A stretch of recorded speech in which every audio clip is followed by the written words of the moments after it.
My name is Rebecca Martinez, and I'm 28 years old, working as a pediatric nurse here in Denver. For most of my life, I believed that family meant everything. I always put my sister first, no matter how cruel she was to me, because that's what families do, right? They stick together through thick and thin. I sacrificed everything for someone I thought was my blood, my responsibility, my sister. But what I discovered after giving her half of my liver nearly destroyed me. The truth about my family, about who I really am, changed everything I thought I knew about love, loyalty, and what it means to belong somewhere. Before we dive into this unbelievable story, I'd love to know where you're watching from. Please hit that like button and subscribe, because you won't believe what happens next. Growing up, Marlene was my everything. She was 3 years older than me, and in my young mind, she was the most beautiful, smartest, most perfect person in the world.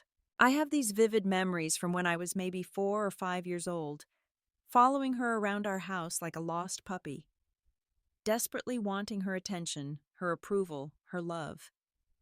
But even back then, something felt wrong about the way she treated me. I remember one particular afternoon when I was 6 years old. I had spent weeks saving up my allowance to buy Marlene a small stuffed elephant from the toy store down the street. It was purple, her favorite color, and I was so excited to surprise her. When I presented it to her, beaming with pride, she looked at it for a moment, then without any emotion she tore off its trunk and threw it in the trash. When I started crying, she told me I was being a baby, and that the elephant was ugly anyway. My parents, Harold and Janet Martinez, heard the commotion and came running. But when Marlene told them that I had broken my own toy and was trying to blame her, they believed her instantly. They always believed her. This pattern continued throughout our childhood. Marlene would destroy my belongings, spread lies about me to our neighbors and my friends, and convince other kids at school that I was weird or different. She had this way of making me feel like I was the problem, like I deserved her cruelty.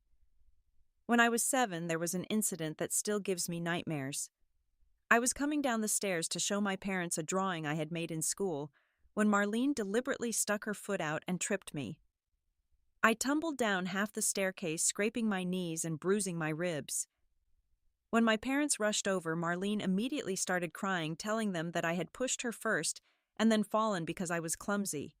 She was so convincing, so theatrical in her performance, that my parents not only believed her, but punished me for lying about what happened. The worst part wasn't the physical pain or even the punishment. It was the way my parents looked at me like I was some kind of troublemaker, like I was the one causing problems in our family. I started to believe that maybe I was the problem. Maybe I was clumsy, maybe I was a liar, maybe I deserved to be treated this way. I became desperate to win Marlene's love and approval. I would do her chores without being asked. I would give her my dessert at dinner. I would cover for her when she broke things or came home past curfew. I thought that if I could just be good enough, helpful enough, perfect enough, she would finally love me the way I loved her. But the more I gave, the more she took, and the crueler she became. Looking back now, I can see that she enjoyed having this power over me. She liked watching me scramble to please her, liked seeing me hurt when she rejected my efforts. Even as a child, there was something calculating about her cruelty that should have been a red flag. But I was just a little girl who wanted her sister to love her. What made everything worse was how different we looked. I was shorter with darker hair and brown eyes, while Marlene was tall and blonde with blue eyes. People would sometimes comment on how different we were, and my parents would laugh it off, saying that genetics were funny that way. But I always felt like I didn't quite fit, like there was something about our family dynamic that I couldn't understand. I would catch my parents having whispered conversations that would stop abruptly when I entered the room, and sometimes I would notice them looking at me with an expression I couldn't quite identify. It wasn't love exactly, but it wasn't indifference either. It was almost like guilt. High school was when Marlene's psychological warfare really evolved. She had perfected the art of making my life miserable while maintaining her image as the perfect daughter. She was popular, beautiful, and smart, while I was the awkward younger sister who always seemed to be in the way. She had this talent for making her cruelty look accidental or justified, so that even when I tried to defend myself, I ended up looking like the unreasonable one. During my sophomore year, I started dating a boy named Kevin from my chemistry class. He was my first real boyfriend, and I was over the moon. Kevin was sweet and funny, and for the first time in my life, I felt like someone actually chose me, actually wanted to spend time with me. We had been together for about 3 months when Marlene decided she wanted him for herself. She didn't want Kevin because she actually liked him. She wanted him because he was mine, and taking things away from me had become her favorite hobby. She started slowly inserting herself into our conversations. When Kevin would come over to study, making little comments about how immature I was for my age, how I probably wasn't ready for a serious relationship. Then she began telling Kevin lies about me, claiming that I had been talking to other boys, that I was planning to break up with him anyway. She was so convincing, so manipulative, that Kevin started questioning everything I said. When I tried to defend myself, Marlene would act hurt and confused, asking why I was being so paranoid and jealous of my own sister. The final blow came at our family's 4th of July barbecue. Marlene cornered Kevin while I was helping my mother in the kitchen and told him that she had overheard me on the phone with another boy planning to meet up with him that weekend. It was completely fabricated, but Kevin believed her. When he confronted me in front of our entire extended family, I was so shocked and hurt that I couldn't even form a coherent defense. Marlene stood there looking sympathetic and concerned, occasionally touching Kevin's arm in a comforting way. By the end of the night, Kevin had broken up with me and asked Marlene out. She said yes, of course, and my parents actually seemed pleased about this development. When I tried to explain to my parents what had really happened, they accused me of being jealous and vindictive. My father actually told me that I should be happy for my sister, and that maybe this would teach me not to take relationships so seriously at such a young age. I spent that night crying in my room, and when Marlene came in to get something from her dresser, she looked at me with this cold smile and said, "Maybe next time, you'll think twice before getting something I want." The academic disparity between us became another source of pain during these years. Marlene had always been a good student, but she wasn't exceptional. I, on the other hand, had worked incredibly hard and graduated as valedictorian of my class. I had dreams of becoming a doctor, and I had been accepted to several good universities. But when it came time to discuss college plans, my parents made it clear that their financial support would be going to Marlene, who wanted to attend a prestigious private liberal arts college that cost nearly $50,000 a year. When I asked about help with my college expenses, my father told me that Marlene needed the support more because she wasn't as naturally driven as I was. He said that I would figure out a way to pay for school because I was resourceful, while Marlene needed their help to reach her potential. So while Marlene got a brand new car and a blank check for her education, I worked 3 jobs throughout college, barely sleeping, constantly stressed about money just to afford community college classes. During winter break of my freshman year, I came home exhausted from working double shifts at a local restaurant to help pay for textbooks. I had been looking forward to a quiet week with my family, maybe some acknowledgement of how hard I had been working. Instead, I discovered that Marlene had been calling my workplace and spreading rumors about me to my coworkers and manager.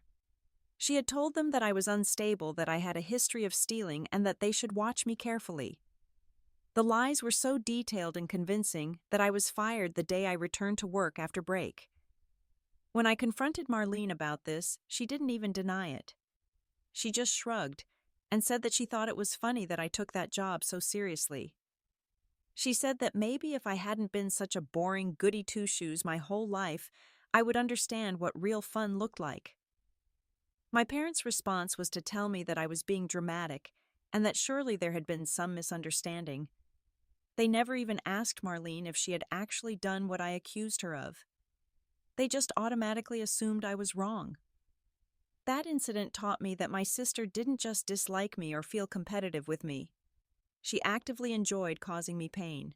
There was something almost predatory about the way she would watch my face when her schemes worked, like she was feeding off my suffering. But even knowing this, even seeing her cruelty so clearly, I still held on to hope that someday things would change between us. I still believed that deep down she loved me, and that eventually we would have the sisterly relationship I had always dreamed of. After college, I threw myself into my career as a pediatric nurse. Working with children felt like a calling to me. These little patients reminded me of myself at their age, vulnerable and sometimes scared, needing someone to advocate for them and show them kindness. In the hospital, I felt valued and appreciated in a way I had never experienced at home. My colleagues respected my dedication and skill, and the families I worked with often told me how much my care meant to them. For the first time in my life, I was building an identity that had nothing to do with being Marlene's inadequate younger sister.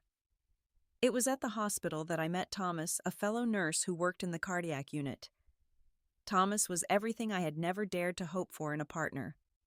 He was kind, intelligent, hardworking, and most importantly, he saw me. Really saw me. Not as someone's sister or daughter, but as Rebecca, a whole person worthy of love and respect. We started dating after working together on a particularly difficult case, and for the first time in my adult life, I felt like I was in a relationship based on mutual respect and genuine affection. Thomas was also the first person who ever questioned my family dynamics. When I would tell him stories about growing up with Marlene, or when he would witness her behavior during family gatherings, he would gently point out that what I was describing wasn't normal sibling rivalry. He would ask me questions like, "Why do you think it's your responsibility to fix things with someone who treats you badly?" Or, "Do you realize that you apologize for things that aren't your fault?" These conversations made me uncomfortable at first because they challenged everything I believed about family loyalty and my role within my family. Meanwhile, Marlene's life was spiraling in predictable ways. She had dropped out of college after 2 years despite my parents' significant financial investment. She moved back home and spent her days sleeping until noon and her nights partying. She went through a series of relationships with men who were increasingly unreliable and sometimes dangerous. She had developed a serious drinking problem, though my parents refused to acknowledge it, instead making excuses about how she was just going through a wild phase and would settle down eventually. The financial burden of Marlene's choices fell heavily on my parents, but somehow they always found a way to make it my responsibility too. When Marlene crashed her car while driving drunk, I was asked to contribute to the cost of a replacement vehicle because family helps family. When she was evicted from her apartment for not paying rent, I was expected to help her move her belongings and find her a new place to live. When she lost job after job due to her unreliability and attitude problems, I was supposed to use my connections to help her find new employment. Every family gathering became an exercise in walking on eggshells around Marlene's moods and demands. She would show up hungover and irritable, snapping at everyone and making cutting remarks designed to hurt. But if anyone suggested that maybe she should consider getting help for her drinking or take responsibility for her choices, she would break down crying and accuse us of ganging up on her. My parents would immediately rush to comfort her and shoot disapproving looks at whoever had dared to speak the truth. Thomas began to dread these family events as much as I did. He would watch the way my parents treated me versus how they treated Marlene, and he would try to talk to me about what he was seeing. "Rebecca," he would say, "you know this isn't normal, right? You know that parents aren't supposed to have such obvious favorites, and you know that siblings aren't supposed to be cruel to each other on purpose, but I would always defend my family, insisting that they loved me and that family relationships were complicated." The call that changed everything came on a Tuesday morning in March. I was at work preparing medications for my young patients when my phone rang. It was my mother, and she was crying so hard that I could barely understand what she was saying. Through her sobs, I gathered that Marlene had collapsed at home and had been rushed to the hospital. The doctors had run tests and discovered that her liver was severely damaged, the result of years of heavy drinking. Without a transplant, she had perhaps 6 months to live. My first instinct was to rush to the hospital to be with my family to support them through this crisis. But as I drove across town, I felt this strange sense of dread settling in my stomach. I couldn't shake the feeling that whatever was about to happen would somehow, as always, become my responsibility to fix. The next few weeks were a blur of medical appointments, family meetings, and increasingly desperate conversations about finding Marlene a liver donor. The doctors explained that given Marlene's age and overall health status, aside from her liver disease, she would be an excellent candidate for transplant. However, her history of alcohol abuse meant that she would be placed lower on the organ donation waiting list. The best option would be a living donor, someone who could donate a portion of their liver, which would then regenerate in both the donor and recipient. From the moment this option was mentioned, I felt the weight of expectations settling on my shoulders. My parents didn't explicitly ask me to get tested as a potential donor, but their meaningful looks and heavy sighs made their wishes clear. Marlene, for her part, seemed to assume that I would automatically volunteer. During one particularly surreal family meeting with her medical team, she actually rolled her eyes when the doctor explained the risks to potential donors and said, "Rebecca's tough, she can handle it." I was torn between my medical knowledge and my familial obligations. As a nurse, I understood exactly what liver donation entailed. It was major surgery with significant risks, including bleeding infection and, in rare cases, death. The recovery period would be months, and there could be long-term complications. I would have to take extensive time off work, potentially jeopardizing my career advancement. Thomas and I had been planning to get married the following year, and this would certainly derail those plans. But the emotional manipulation from my family was relentless. My mother would call me crying, begging me to please just get tested to see if you're compatible. My father would make comments about how this was my chance to finally do something meaningful for my sister, as if everything I had done for Marlene throughout our lives had been meaningless. Extended family members, church friends, and family acquaintances all began weighing in, telling me what a wonderful sister I was, and how proud they were that I was stepping up to save Marlene's life. The pressure became even more intense when I discovered that I was indeed a perfect match for Marlene. The compatibility was so strong that the transplant coordinator told us it was like we were identical twins. This information seemed to seal my fate in everyone's mind. How could I possibly refuse to donate when I was such a perfect match? It would be like murder, wouldn't it? Marlene's behavior during this period was perhaps the most revealing of her true character. Instead of showing gratitude for my willingness to even consider donation, she became increasingly demanding and impatient. She would complain about how long I was taking to make my decision, as if choosing to undergo major surgery for someone else's benefit should be a snap judgment. She began posting on social media about her medical crisis, painting herself as a victim and me as her potential savior. These posts were carefully crafted to garner maximum sympathy and to put additional pressure on me to agree to the surgery. When I tried to discuss my concerns with my parents, they dismissed them as selfishness. My mother actually told me that she was disappointed in me for hesitating and that she had raised me to be more caring than this.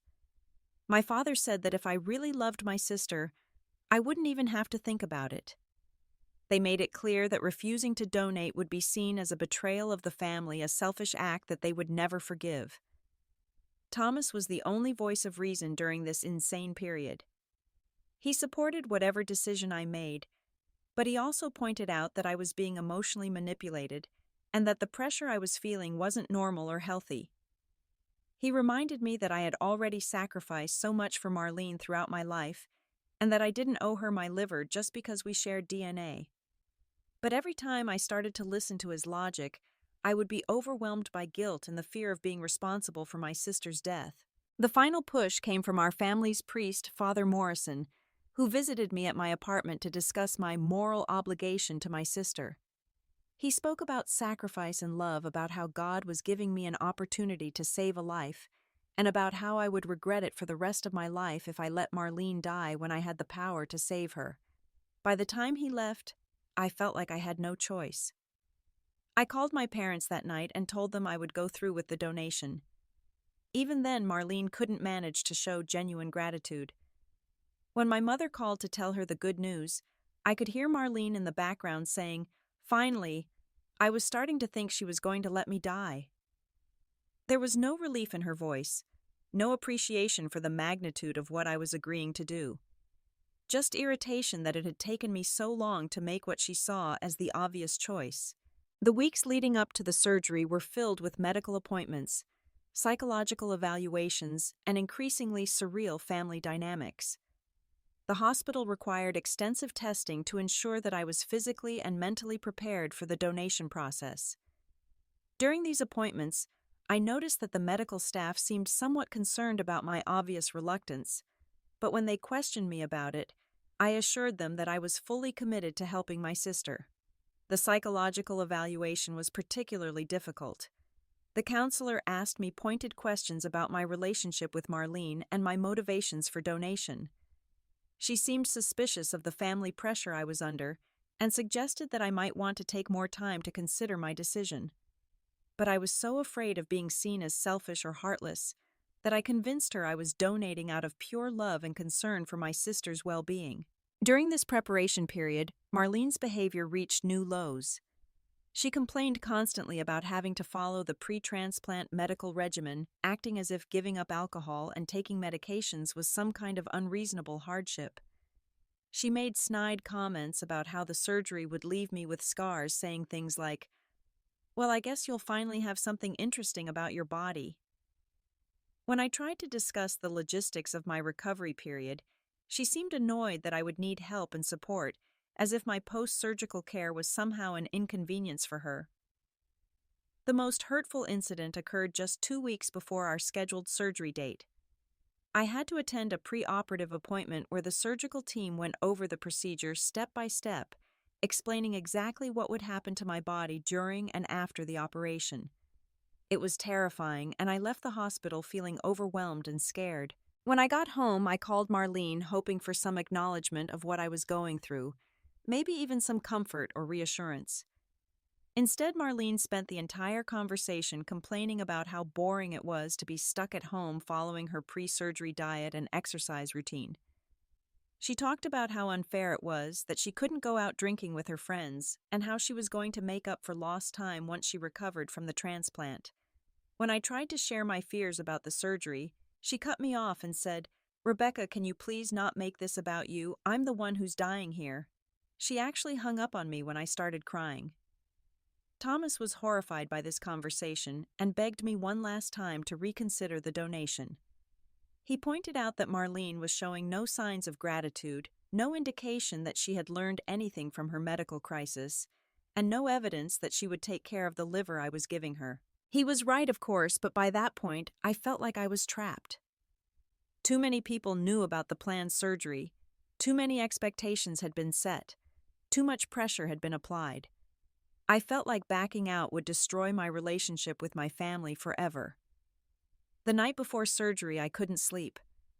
I kept thinking about all the sacrifices I had made for Marlene over the years, all the times I had put her needs before my own, all the ways I had tried to earn her love and approval. I wondered if this ultimate sacrifice would finally be enough, if giving her part of my liver would somehow transform our relationship into what I had always hoped it could be. Deep down, I think I knew that wasn't going to happen, but I was too scared to face that reality. My parents stayed with me at the hospital that night, but most of their attention was focused on Marlene, who was in a room down the hall. They kept going back and forth between our rooms, but I noticed they spent much more time with her. When I mentioned feeling nervous about the surgery, my mother patted my hand absently and said, "You'll be fine, dear. You're strong." But when Marlene expressed similar concerns, my parents would spend hours comforting her and reassuring her that everything would work out perfectly. The morning of surgery arrived gray and cold, which felt appropriate for how I was feeling inside. As they wheeled me into the operating room, I caught a glimpse of Marlene being prepared for her surgery. She didn't even look in my direction. The last thing I remember before the anesthesia took effect was wondering if I was making the biggest mistake of my life. The surgery itself was successful from a medical standpoint, but my recovery was complicated and difficult. While Marlene bounced back quickly and was discharged from the hospital within a week, I developed several post-operative complications that kept me hospitalized for nearly 3 weeks. I had a severe reaction to one of the pain medications, developed a post-surgical infection, and experienced unusual scarring around my incision site. The doctors assured me that these complications, while unpleasant, were not life-threatening, but they made my recovery much more painful and prolonged than anyone had anticipated. What made this period even more difficult was my family's reaction to my struggles. They seemed almost annoyed that my recovery wasn't going as smoothly as Marlene's, as if I was somehow being dramatic or seeking attention. When I was in severe pain and couldn't keep food down due to my medication reaction, my mother actually suggested that I was being overly sensitive and that I should try to be stronger for Marlene's sake. When my surgical site became infected and required additional treatment, my father complained about the extra hospital visits and the cost of extended treatment. Marlene, meanwhile, was already making plans for her post-recovery life.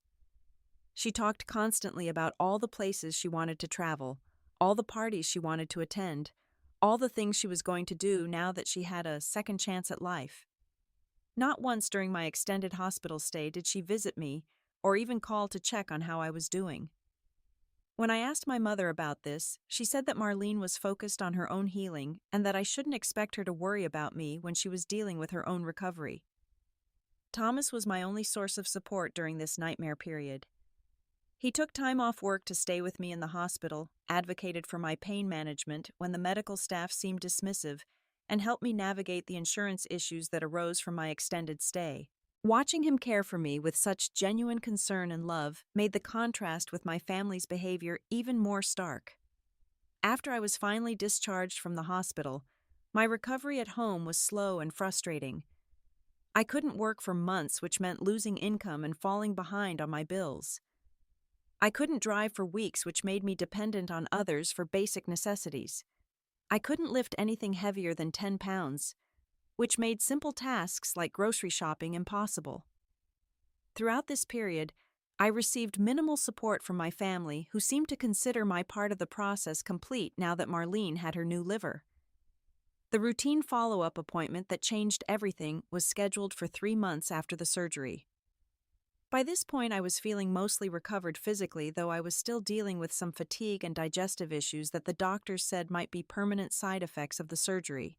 I went to this appointment expecting to be cleared for full activity and to finally put this whole ordeal behind me. Dr. Janet Coleman, the transplant coordinator, seemed somewhat uncomfortable during our meeting. She asked me several questions about my family medical history that struck me as odd, given that we had covered this ground extensively before the surgery. When I asked why she needed this information again, she said there had been some unusual findings in the post-surgical testing that she wanted to clarify. Then she said the words that changed my life forever.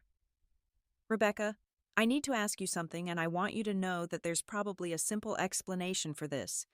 But our genetic testing shows that you and Marlene don't appear to be related. Not as sisters, not even as distant cousins. According to these tests, you share no significant DNA." I stared at her, not understanding what she was saying.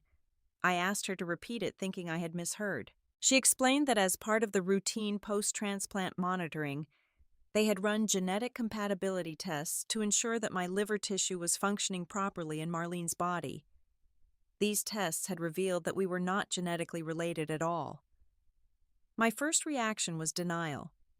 I insisted that there must be some mistake, that the tests were wrong, that this was impossible. Dr. Coleman gently explained that they had run the tests multiple times using different samples and the results were consistent. She suggested that I might want to discuss this with my parents, as there were several possible explanations, including adoption or assisted reproductive technology. I drove home in a daze, my mind reeling with questions and implications. How was this possible? Why had no one ever told me what else about my life was a lie? When I arrived at my apartment, Thomas took one look at my face and knew something was wrong. When I told him what the doctor had discovered, he was as shocked as I was. But he also seemed somehow unsurprised, as if this revelation explained things that had never made sense before. Confronting my parents with this information was one of the most difficult conversations of my life. I drove to their house that evening, my hands shaking as I knocked on their door. When I walked into their living room and saw them sitting together on the couch watching television, Looking so normal and peaceful, I almost couldn't bring myself to destroy their facade with the truth I now carried. But I had to know. I sat down across from them and with my voice trembling told them what Dr. Coleman had discovered. The silence that followed was deafening. My mother's face went completely white, and my father looked like he was going to be sick. For several long moments, no one spoke. Then my mother started crying, and my father began stammering excuses and explanations that made no sense. The truth came out slowly, painfully, like pulling teeth. Yes, I was adopted. I had been brought into their family when I was just 6 weeks old. My birth parents had been killed in a car accident, and I had no other living relatives who could care for me. Harold and Janet had been trying to have children for years without success, and when the opportunity arose to adopt me, they jumped at the chance. But here's where the story became truly heartbreaking. Just 8 months after adopting me, my mother became pregnant with Marlene. Suddenly, they had the biological child they had always wanted, and I became something of an inconvenience. They had planned to tell me about my adoption when I was older, but as years went by, it became easier to pretend that I was their biological daughter, too. What made this revelation even more devastating was learning that Marlene had known the truth for years. When she was 12 years old, she had overheard my parents talking about my adoption and had confronted them about it. Instead of finally telling me the truth, they had sworn her to secrecy, explaining that it would hurt my feelings to know I was adopted. They had made her promise never to tell me, and she had agreed, but not out of any desire to protect me. The look on my mother's face when she admitted this told me everything I needed to know about how Marlene had reacted to learning this secret. She hadn't been upset or concerned about my feelings. She had been thrilled to have this information, this weapon she could use against me whenever she wanted. And she had been using it for 16 years. My father tried to justify their decision by saying they had wanted me to feel like a real part of the family, that they hadn't wanted me to feel different or less loved. But his words rang hollow when I thought about all the ways I had been treated differently throughout my life, all the favoritism shown to Marlene, all the times I had been made to feel like I didn't quite belong. I demanded to know more about my biological family, and what they told me broke my heart even further. My birth parents. Michael and Sarah Thompson had been young but loving parents who had desperately wanted children.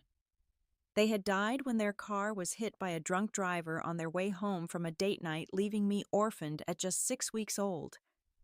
I had biological siblings, older children from my mother's first marriage, but my parents had been told that these siblings believed I had died in the same accident that killed my parents. As I sat in that living room, listening to my parents stumble through explanations and justifications for 28 years of lies, I felt something fundamental shift inside me.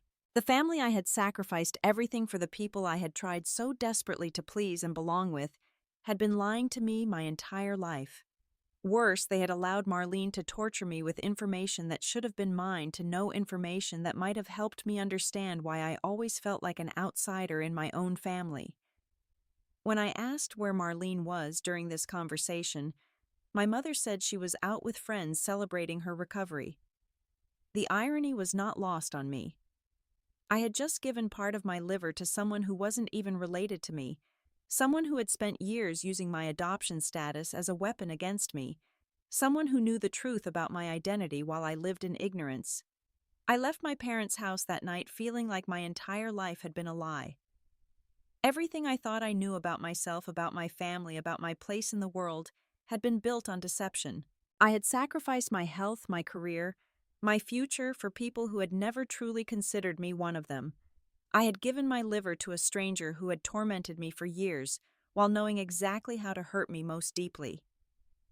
The confrontation with Marlene happened 2 days later, and it was everything I expected and worse. I called her and asked her to meet me at a coffee shop near her apartment. When she arrived, she looked healthy and vibrant, the picture of someone who had just received a life-saving transplant. She seemed irritated that I had insisted on this meeting, as if spending an hour with the person who had just saved her life was somehow an imposition. I didn't waste time with small talk. I told her directly that I knew about my adoption, and I watched her face carefully for her reaction. What I saw there was not surprise or guilt or regret. what I saw was a smug satisfaction, as if she was pleased that the secret was finally out in the open. She leaned back in her chair and said, "Well, it's about time. I was wondering how long you were going to stay stupid about it." The casual cruelty of that response took my breath away. Here was someone I had just saved with a piece of my own body, someone I had loved and protected and sacrificed for my entire life, and she was treating my pain like a joke. When I asked her how long she had known, she confirmed what my parents had told me. She had known for 16 years since she was 12 years old, and she had kept this devastating secret from me while using it to fuel her treatment of me. But the worst was yet to come. As we sat in that coffee shop, Marlene began to detail the ways she had used my adoption status against me over the years. She told me about how she had always known I wasn't really family, how she had used this knowledge to justify her cruelty toward me. She admitted that every time she had made me feel like an outsider, every time she had convinced my parents to side with her against me, every time she had destroyed something I cared about, she had been thinking about the fact that I was just an adopted child who didn't really belong. She told me that when we were teenagers and she had stolen Kevin from me, she had specifically chosen him because she wanted to prove that even a boy who claimed to care about me would choose a real family member over an adopted one if given the chance. She admitted that she had called my workplace and spread those lies about me, not because she thought it was funny, but because she wanted to prove that I was disposable, that people would believe bad things about me because I wasn't really one of them. The most devastating revelation was that she had known all along that I would eventually donate my liver to her, not because she believed I loved her, but because she understood that I was so desperate to belong to our family that I would do anything to prove my worth. She had manipulated my deepest insecurities, my profound need to feel accepted and loved, to get what she wanted from me. When I asked her why she had never told me the truth about my adoption, why she had participated in this decades-long deception, her answer chilled me to the bone. She said, "Because it was more fun this way. You were always trying so hard to be part of the family, always working to prove you belonged. If you had known you were adopted, you might have stopped trying so hard, and then where would the entertainment have been?" In that moment, I realized that Marlene had never seen me as her sister, adopted or otherwise. She had seen me as a toy, something to play with and manipulate for her own amusement. My pain had been her entertainment, my suffering had been her source of power, and my desperate need for family connection had been the tool she used to control me. I asked her if she felt any gratitude for the liver transplant, any remorse for the way she had treated me, any recognition of the magnitude of what I had sacrificed for her.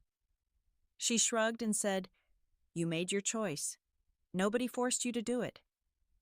When I pointed out that I had made that choice based on the belief that she was my sister, based on lies my family had told me my entire life, she said, "That sounds like your problem, not mine." The final blow came when I asked her what she planned to do with her second chance at life, whether she intended to make better choices with the liver I had given her. She laughed and said, "I'm planning to live my life however I want. Just because you gave me your liver doesn't mean you own me." She made it clear that she had no intention of giving up drinking, no plans to take better care of her health, no recognition that my sacrifice deserved any consideration in her future decisions. As I sat there listening to her casual dismissal of everything I had done for her, everything I had been through, I felt the last pieces of my old life crumbling away. This person I had loved and protected and sacrificed for was not just indifferent to my pain, but actively enjoyed it. She had spent years torturing me with information that should have been mine, manipulating my deepest need for family connection and using my love against me. When I left that coffee shop, I knew that I would never speak to Marlene again. The sister I had thought I was saving had never existed. The person sitting across from me was a stranger who had been wearing my sister's face while systematically destroying my sense of self and belonging. I had given her half of my liver, but I wasn't going to give her any more of my life. The months that followed were the darkest period of my life, but also the beginning of my real healing. The revelation about my adoption and Marlene's years of calculated cruelty sent me into a deep depression that I struggled to overcome. I felt like I didn't know who I was anymore, like everything I had believed about myself and my place in the world had been stripped away. I took extended leave from work, unable to concentrate on my patients when I could barely take care of myself. Thomas was my lifeline during this period.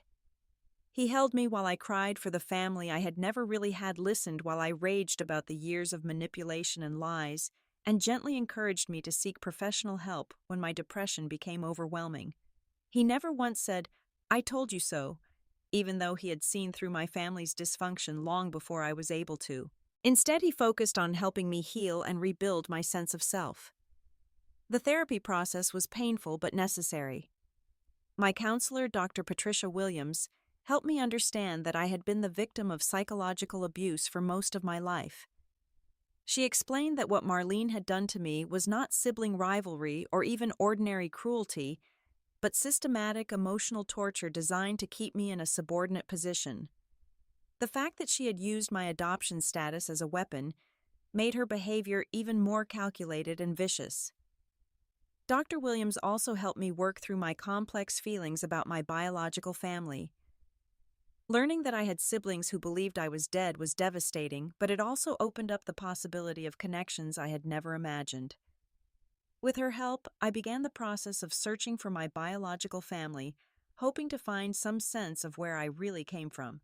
The search led me to my biological siblings, two older children from my birth mother's first marriage, who were now adults, with families of their own. The reunion was emotional and complicated, but ultimately healing. They welcomed me with open arms, telling me that they had mourned my death for years and had always felt like something was missing from their family. They shared stories about our birth parents, showed me photographs I had never seen, and helped me understand the genetic traits and family characteristics that had always made me feel different from the Martinezes. Meeting my biological family gave me a sense of completion I hadn't even realized I was missing. For the first time in my life, I looked around a room and saw people who looked like me, who shared my mannerisms and thought patterns, who welcomed me. Not because I had proven myself worthy, but simply because I belonged. The contrast with my experience in the Martinez family was stark and illuminating. My relationship with Harold and Janet became increasingly strained as I worked through my feelings about their deception. They seemed to expect that now that the truth was out, we could simply move forward as if nothing had changed. They couldn't understand why I was so angry about the lies, why I felt so betrayed by their favoritism toward Marlene, why I couldn't just forgive and forget. When I tried to explain how their deception had affected me, how it had enabled Marlene's abuse and left me vulnerable to manipulation my entire life, they became defensive and dismissive. They insisted that they had done what they thought was best, that they had tried to protect me, that I was being unreasonable in my anger. Their inability to take responsibility for the harm their lies had caused made it impossible for me to maintain a relationship with them. The final break came when I learned that Marlene had indeed returned to drinking within months of her transplant. She had been posting photos on social media showing her at bars and parties celebrating her new life with the same destructive behaviors that had necessitated the transplant in the first place. When I brought this to my parents' attention, hoping they would finally see Marlene's true character, they made excuses for her and suggested that I was being judgmental and vindictive. That was when I realized that nothing would ever change with the Martinez family. They had chosen their sides decades ago, and no amount of evidence about Marlene's character would make them see me as equally worthy of their love and protection. I was always going to be the outsider, the one expected to sacrifice and accommodate the one whose feelings and needs came last. With Dr. Williams' support and Thomas's love, I made the difficult decision to cut all contact with Harold, Janet, and Marlene. I changed my phone number, blocked them on all social media, and asked my biological siblings and chosen family to respect my boundary by not sharing information about my life with the Martinezes. It was one of the hardest decisions I had ever made, but also one of the most liberating. Slowly, gradually, I began to rebuild my life on my own terms. I returned to work with a new sense of purpose, throwing myself into helping children who, like me, sometimes felt alone and vulnerable. Thomas and I moved forward with our wedding plans, creating a celebration surrounded by people who truly loved and supported us. My biological siblings walked me down the aisle, and for the first time in my life, I felt like I was truly surrounded by family. The physical scars from my liver donation will always be with me, but they no longer represent sacrifice for someone unworthy. Instead, they remind me of my own strength, my own capacity for love and generosity, and my own worth as a person. I learned that family isn't about blood or obligation, but about choice and mutual respect and unconditional love. Sometimes people ask me if I regret donating my liver to Marlene, and the answer is complicated. I regret that I did it for the wrong reasons based on lies and manipulation. I regret that I sacrificed my health for someone who felt no gratitude and had no intention of honoring that sacrifice. But I don't regret the experience entirely because it finally showed me the truth about my family and gave me the motivation to build a better life. Today I have a family that chooses me every day, just as I choose them. I have a husband who sees my worth and treats me with the respect I deserve. I have biological siblings who welcome me with open arms and chosen family who support me unconditionally. I have a career that fulfills me and a sense of self that no one can take away. The greatest gift I ever gave myself wasn't half my liver. It was the decision to walk away from people who didn't deserve my love and to build a life surrounded by people who did. Sometimes the most loving thing you can do is to stop trying to earn love from people who will never freely give it and start investing in relationships with people who already see your worth. Have you ever had to make the difficult decision to cut toxic family members out of your life? Have you discovered family secrets that changed everything you thought you knew about yourself? I'd love to hear your stories in the comments below. Please give this video a like if my story resonated with you, and don't forget to subscribe for more real-life stories about overcoming family trauma and finding your true worth. Share this video with anyone who might need to hear that they deserve better than toxic family relationships. Thank you for listening to my story, and remember that you are worthy of love just as you are. Until next time, take care of yourselves and choose the people in your life wisely.